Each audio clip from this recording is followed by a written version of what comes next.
Brian Adidas and Ron Ritchie moving out against Chick Donovan and Ted Allen. Donovan and Allen in the blue trunks, Adidas and Ritchie in the red trunks. That's Adidas. Out there right now, moving out against Chick Donovan. Collar and elbows, and each man checking each other out for weight, balance, strength, and leverage.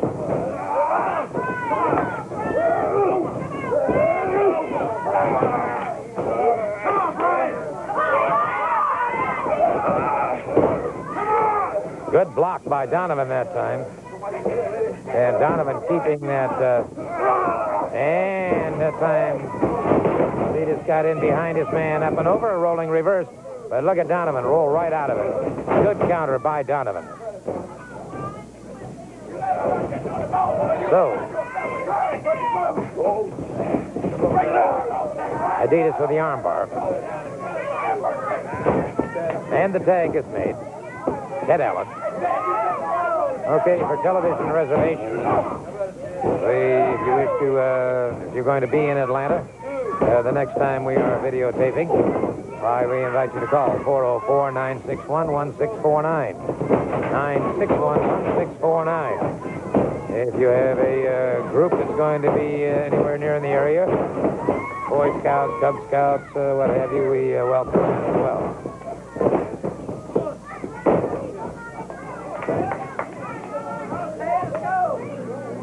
We will be back here, I believe, on Wednesday the 30th, I believe.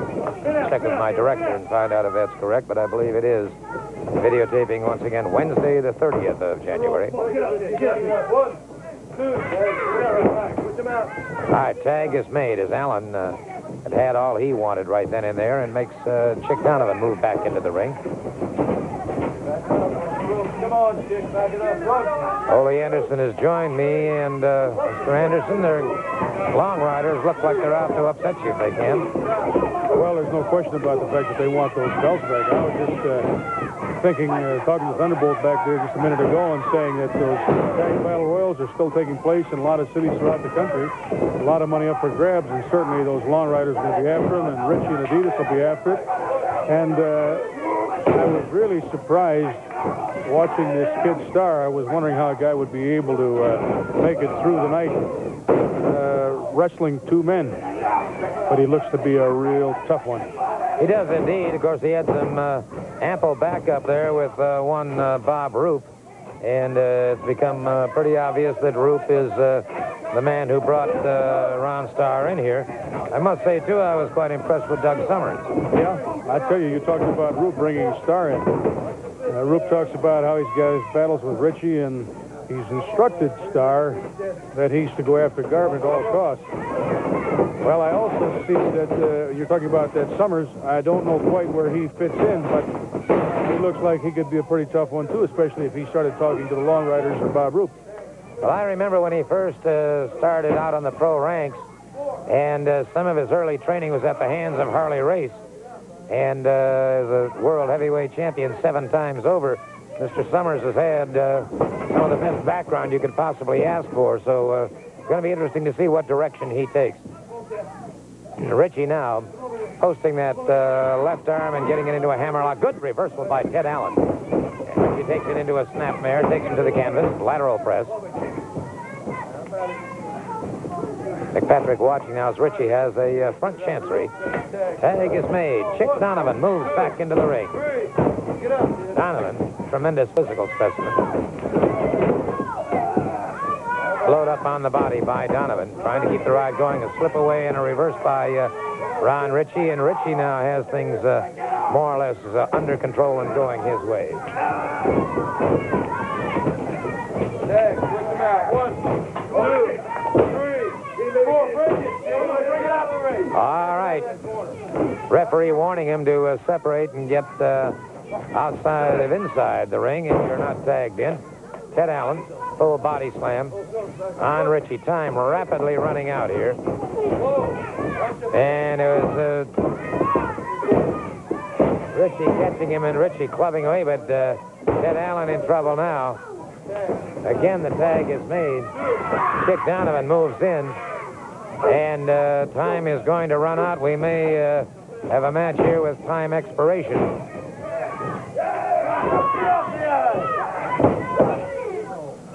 Donovan caught in the midsection.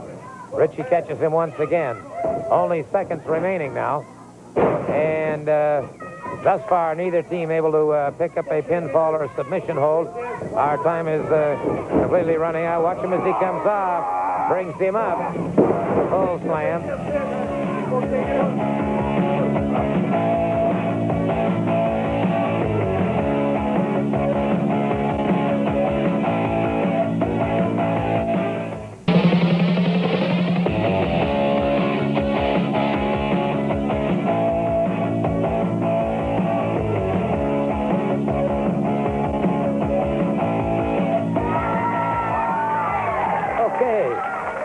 Thank you so very much, and welcome once again to Championship Wrestling from Georgia.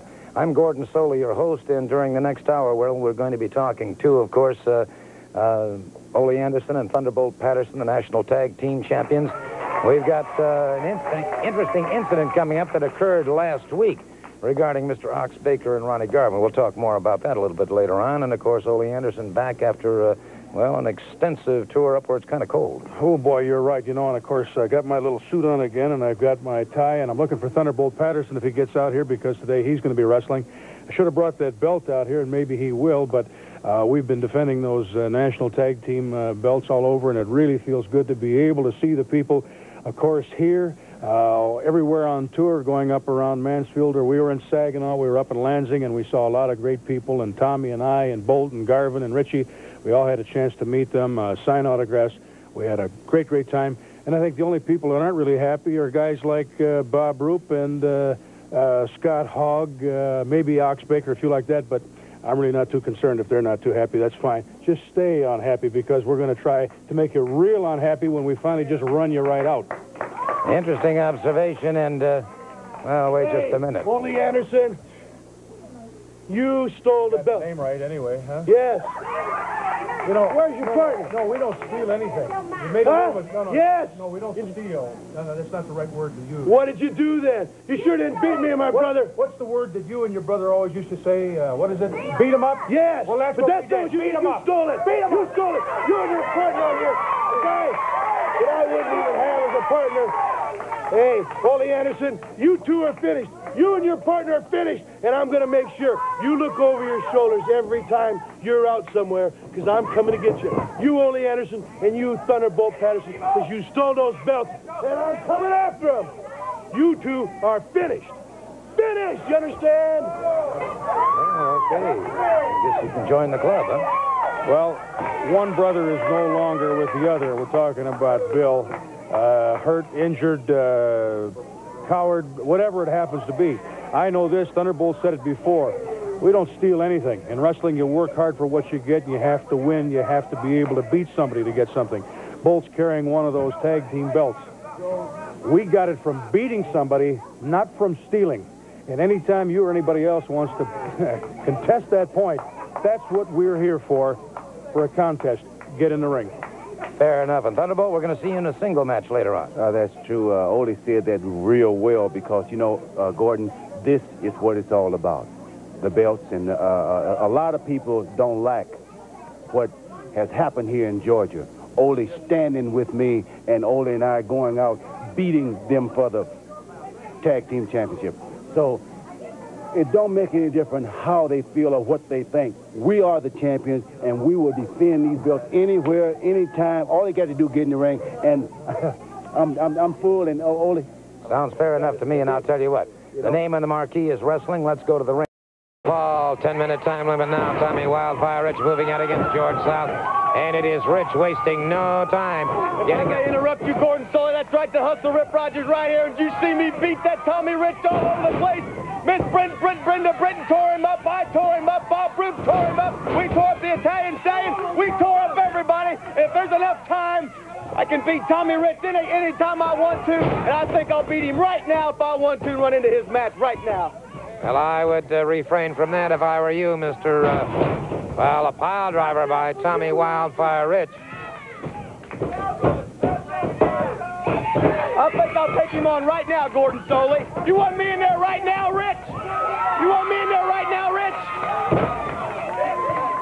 Come on, Grouchy! Well, you're lucky, Mr. Solie, because my personal valet, Miss Brenda Britton, she just told me that Farrah Fawcett called me long distance, and I've got to meet her to Dayton, Hollywood. So, Rich, you're mine anytime I want it, baby. Ha ha! Well, the victor in that match, Tommy Rich. Hey, Gordon, Southern talk for that is, you ain't nothing but a little pansy, Jack. Ooh, well, okay. Mr. Rich has made his point abundantly clear. One of the people that has been barred and suspended in the past has suddenly been brought back into the fold. I'm referring, of course, to Abdullah the Butcher. I asked J.R., Mr. J.R., that is, exactly how he accomplished that fact. He said it was money. Well, it had to be that plus a whole lot more. But let's take a look at Abdullah the Butcher in action. You'll see why he's such a dangerous man. Abdullah the Butcher, who has been barred, suspended, you name it. Promoters all over the country trying to keep this man barred. And it looks to me like this man, Mr. J.R., got the job done and got him back in action here. And so it is Abdullah the Butcher. Very quickly moving out against Mark Hill. Mark Hill is a big man, about 6'1", weighs about 270 pounds. But, brother, what sort of chance does he have against the wild man from the Sudan, Abdullah the Butcher? And Abdullah the Butcher now just making mincemeat out of the head of one Mark Hill. Hill goes to the midsection, and it might have well have been a gnat biting Abdullah the Butcher. Abdullah the Butcher with a headbutt. A short chopping right hand to the side of the jaw, forearm across the back, catching him across that thoracic area, and now closes in on the throat of Mark Hill. Nick Patrick has his hands full. There you see Mr. J.R. on the corner, watching things. Hey, what, Mr. J.R. says he's small. Well, perhaps by standards of Siegfried, brother, is he big. Maybe by his standards he's small. And, yeah, Ole Anderson might be a bit... Oh, it's all over there. Count of three. Abdullah the Butcher wasting no time in completely destroying Italian, and I'll tell you what, the old nemesis is back. I'm referring to Abdullah the Butcher. Yeah, that's true. You know, it looks like the little short guy with the big hat and come in and throwing a little money around. And, you know, Gordon, like I told you a long time ago, and like when all the folks out there, this is something, there's so many guys around here that's trying to stop. Like this kid here, he's coming along real well. He's a good amateur, good collegiate. Now he's in the professional ranks, and he's coming along real well. But you got so many individuals out there that's trying to stop anything. And you know my situation. I was the individual that couldn't wrestle at all till Ole Anderson and Georgia Championship Wrestling gave me that opportunity again. Now it's individuals that's throwing this money around trying to throw that whole same bag. But it's not going to work. Going back to that same situation that just doesn't really work, and it's called green power. And all I can say is right now we've got a very special word just for you. NWA Wrestling on Tour begins Coliseum in Macon, Georgia on Sunday, March 3rd at 3 p.m. The Omni, Sunday, March 3rd at 8 p.m. And, of course, we'll be returning to Gainesville, Georgia, the Georgia Mountain Center, also to Athens, Georgia, the J&J Sports Center on February 28th. Some great matches upcoming. That's right, Gordon Solie. Go on tour. We're going to Athens and Carrollton. I'll see you all there, people. We're on our way. A little curious to know